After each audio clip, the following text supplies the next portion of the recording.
नमस्कार, जौहर झारखंड देख रहे हैं आप। मैं हूं शुभे मिश्रा आपके साथ। चलिए करते हैं बुलेटिन की शुरुआत। मणिपुर में महिलाओं से दुर्व्यवहार की खबर इस वक्त देश भर में चर्चा में है। इस मामले की देश भर में निंदा भी की जा रही है। वहीं कई आरोपियों की गिरफ्तारी भी हो चुकी है। और इसी बीच जामताड़ा के बयानवीर विधायक इरफान अंसारी ने इस मामले पर सुर्खियों में बने रहने के लिए बेतुका बयान दिया है। जामताड़ा विधायक ने कह दिया है कि बीजेपी को वोट देने का मतलब है कि अपनी बहन बेटियों को बीजेपी की गोद में देना। जहां जहां भाजपा की सरकार है वहां हमारी बच्चियों के साथ, हमारी माताओं के साथ एकदम लगता है कि उनके शरीर नोच लेगा ये लोग। जो दृश्य मणिपुर में हुआ, कहां गया भाजपा के लोग?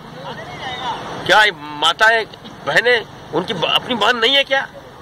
क्या भाजपा की बहन के सामने अगर कोई ऐसा करेगा तो क्या अच्छा लगेगा? क्या कहां गई भाजपा की सरकार, कहां गए भाजपा के नेता?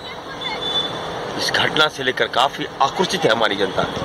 झारखंड की एक एक महिलाओं ने निर्णय ले लिया है कि अगर कोई भी भाजपा को वोट करेगा, समझ लीजिएगा उसकी बच्ची के साथ भाजपा रेप कर रहा होगा। याद रखिएगा, इसे तमाम लोगों से मैं कहूंगा कि एकदम भाजपा से दूरी बना के रखिए, मत बिकिए। एकदम अपनी बहनों का सम्मान चाहते हैं, समाज का सम्मान चाहते हैं, परिवार का सम्मान चाहते हैं, भाजपा से हटिए आप। और इनके इस बयान पर न्यूज 18 पूछता है सवाल कि आखिर संवेदनशील घटना पर इतनी राजनीति क्यों इस तरह के बयान सामने आते हैं? क्या जनता को भड़का रहे हैं इरफान अंसारी? महिलाओं की असमता पर राजनीति करना क्या अनिवार्य है? क्यों इस तरह की घटना पर बार बार अपने बयान देकर इस मामले को और भी ज्यादा बढ़ाया जाता है? देश भर में इस वक्त ये खबर चर्चा का विषय तो है ही, और इसी बीच ये बेतुका बयान भी सुर्खियां बटोर रहा है। और विधायक इरफान अंसारी के बयान के बाद अब सियासत गरमाती हुई नजर आ रही है। बीजेपी ने इरफान अंसारी के बयान की कड़ी निंदा कर दी है। बीजेपी प्रवक्ता प्रतुल शाहदेव ने कहा है कि जेल जाने के बाद इरफान अंसारी का मानसिक संतुलन और बिगड़ गया है। आलाकमान को खुश करने के लिए ये अनाप शनाप कुछ भी बयान दे रहे हैं। बीजेपी ने झारखंड के साथ ही पश्चिम बंगाल, बिहार और राजस्थान की घटनाओं पर चुप्पी साधने पर सवाल उठाए।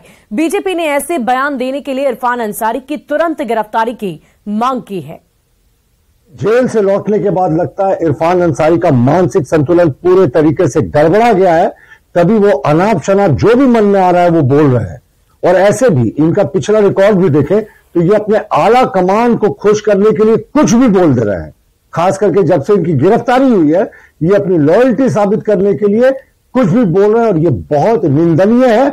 हम इसको बिल्कुल लाइटली नहीं लेते हैं। अभी हम मांग करते हैं कि इरफान अंसारी माफी मांगे, नहीं तो कानून सम्मत कार्रवाई करने की भी सोचेंगे। और प्रधानमंत्री ने मणिपुर की घटना को विभत्स बताया था और इस पर कड़ी कार्रवाई भी हो रही है। लेकिन जो पश्चिम बंगाल में हुआ, जो बिहार में हुआ और झारखंड में 5,500 से ज्यादा बेटियों के साथ बलात्कार हुआ, राजस्थान में सबसे ज्यादा बलात्कार की घटनाएं हुई है पूरे देश में, उस पर इरफान अंसारी मौन है।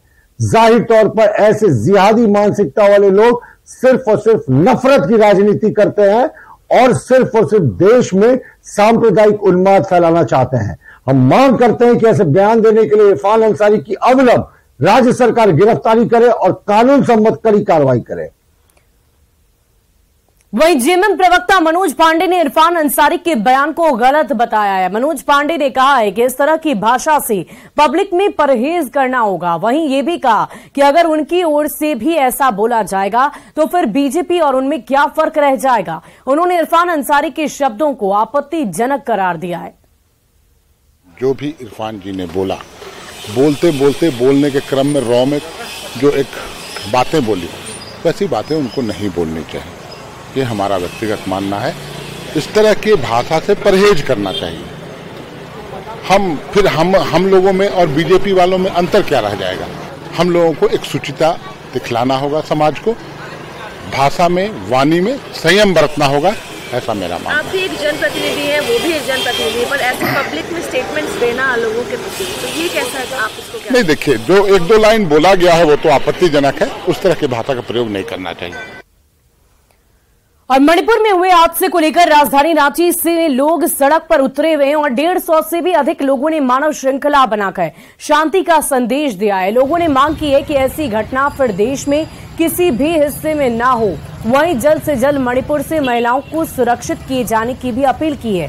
आपको बता दें कि मणिपुर में 3 मई को मैतेई और कुकी जनजाति के बीच हिंसा शुरू हुई थी। दरअसल मणिपुर में मैतेई समाज की मांग है कि उसे कुकी की तरह राज्य में अनुसूचित जनजाति का दर्जा दिया जाए और इसके खिलाफ कुकी समाज ने आवाज उठाई।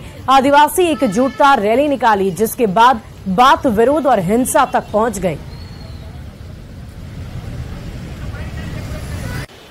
मणिपुर में हुआ हादसे को लेकर देश भर के लोग जो हैं वो सड़क पर उतरकर विरोध कर रहे हैं। साथ झारखंड की एक सीधी तस्वीर जहां पर जो महिलाएं हैं राजधानी रांची की और पुरुष है वो सड़कों पर विरोध कर रहे हैं, मांग कर रहे हैं कि संविधान होना चाहिए। देश भर में ऐसी जो वीडियो सर्कुलेट हुई है मणिपुर में जो हालत है उसको लेकर सीधा तौर पर राजधानी रांची में सुजाता चौक से लेकर लंबे 2 किलोमीटर तक मानव श्रृंखला बनाया गया है और ये विरोध करने का एक तरीका है जहां पर ये साफ तौर पे दिखा रहे हैं कि संविधान को किस तरीके से ताक में रखा जा रहा है। क्या बोलना चाहती हैं? बैच लगाकर खड़ी है, क्या है? सर्वप्रथम मैं कहना चाहूंगी कि संविधान ने हर देश के नागरिक को अधिकार दिया है कि इस देश के जितने भी लोग रहने वाले हैं यहाँ भिन्न भिन्न धर्म और जाति के रहने वाले हैं और भिन्न भिन्न जाति को, धर्म को, परंपरा को बनाए रखने की अपना हक है। संविधान ने यह हक दिया है। मणिपुर को न्याय चाहिए कि जो जातिवाद हो रहा है उसके बारे में थोड़ा आवाज उठाया जाए और जो सरकार चुप्पी साधी हुई है उसके बारे में बोले।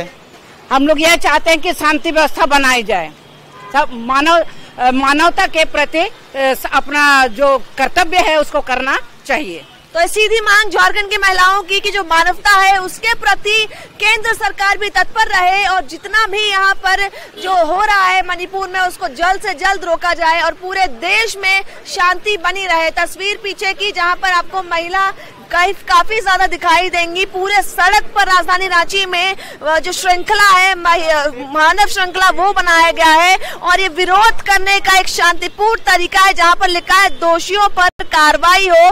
बैचेस लगाकर महिला पुरुष दोनों सड़क पर आए हैं। मणिपुर की जो आग है वो राजधानी रांची तक भी पहुंच रही है। लोग सीधा शांतिपूर्ण देश का एक बार फिर केंद्र सरकार से मांग कर रहे हैं। रूपाली त्रिपाठी, न्यूज़ 18 रांची। घटना को कांग्रेस का केंद्र सरकार और मणिपुर सरकार के खिलाफ हमला लगातार जारी है। कांग्रेस ने आज राज्य की सभी 5 प्रमंडल में प्रेस कॉन्फ्रेंस कर अपनी बातों को रखा है। कांग्रेस विधायक ने कहा है कि मणिपुर अगर 80 दिन से जल रहा है तो इसके लिए जिम्मेवार आखिर कौन है। कांग्रेस ने राष्ट्रपति से मामले में हस्तक्षेप करने की मांग की है। इससे पूरा देश हिल गया है। हम कोई भी आज इस बात को लेकर के सहज नहीं हो पा रहे हैं। ये सिर्फ शुरुआत है। इस बात को मैं नहीं कह रही हूं, उस राज्य के मुख्यमंत्री ने इस बात को माना है कि हजारों ऐसी घटनाएं मणिपुर में हुई और उन लोगों ने कुछ नहीं किया। पिछले 80 दिनों में पूर्वोत्तर राज्यों के एक महत्वपूर्ण राज्य मणिपुर के लिए क्यों नहीं आया, इसका जवाब भारतीय राष्ट्रीय कांग्रेस चाहती है।